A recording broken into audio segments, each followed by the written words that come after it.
সম্মানিত সুধী, আসসালামু আলাইকুম।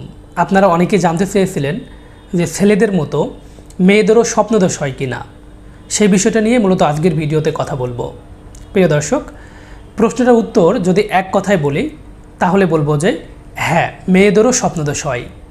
অনেকেরই ধারণা যে স্বপ্নদোষ শুধুমাত্র ছেলেদেরই হয়, বাট এই ধারণাটা আসলে একদমই সঠিক নয়। মেয়েদেরও স্বপ্নদোষ হয়ে থাকে, তবে সেটা ছেলেদের তুলনায় কম। আর ছেলেদের স্বপ্নদোষ হলে বীর্য যেরকম গাঢ় ধরনের বের হয়, মেয়েদের ক্ষেত্রে সেরকম না। মেয়েদেরটা একটু পাতলা ধরনের হয়ে থাকে। ঘুমের মধ্যে স্বপ্নে সেক্সুয়াল কোনো অ্যাক্টিভিটিস দেখে অনেক মেয়েদেরই ভ্যাজানাল ডিসচার্জ হয়। তো ঘুমের মধ্যে সেক্সুয়াল অ্যাক্টিভিটিস দেখার কারণে কি হয়, মস্তিষ্ক স্নায়ুতে সিগন্যাল পাঠায়। তো মস্তিষ্কের এই সিগন্যালের ফলে ঘুমের মধ্যে ভ্যাজানাল ওয়ালে বা ভ্যাজানাল এরিয়াতে ব্লাড সার্কুলেশনটা অনেক বেড়ে যায়। এর ফলে কখনো কখনো অর্গাজমও হতে পারে, অর্থাৎ ঘুমের মধ্যে যৌন সুখ অনুভব হতে পারে। তবে সবসময় যে অর্গাজম হবে বিষয়টা এরকম না, কখনো কখনো জাস্ট ভ্যাজানাল লিকুইডটা বের হয়ে অন্তর্বাস ভিজে যেতে পারে।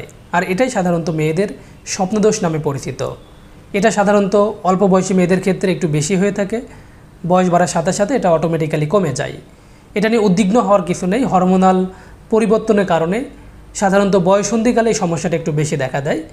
এটা নিয়ে চিন্তিত হওয়ার কোনো কারণ নেই, এটা সম্পূর্ণ স্বাভাবিক একটা বিষয়। এটা আপনার স্বাস্থ্যের কোনো ক্ষতি করবে না।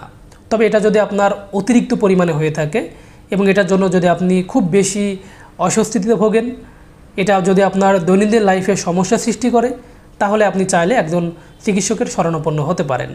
অনেক ধন্যবাদ, অনেক ভালোবাসা আপনাদের জন্য যারা এতক্ষণ আমার সাথে ছিলেন। সকলে ভালো থাকবেন, সুস্থ থাকবেন। আল্লাহ হাফেজ।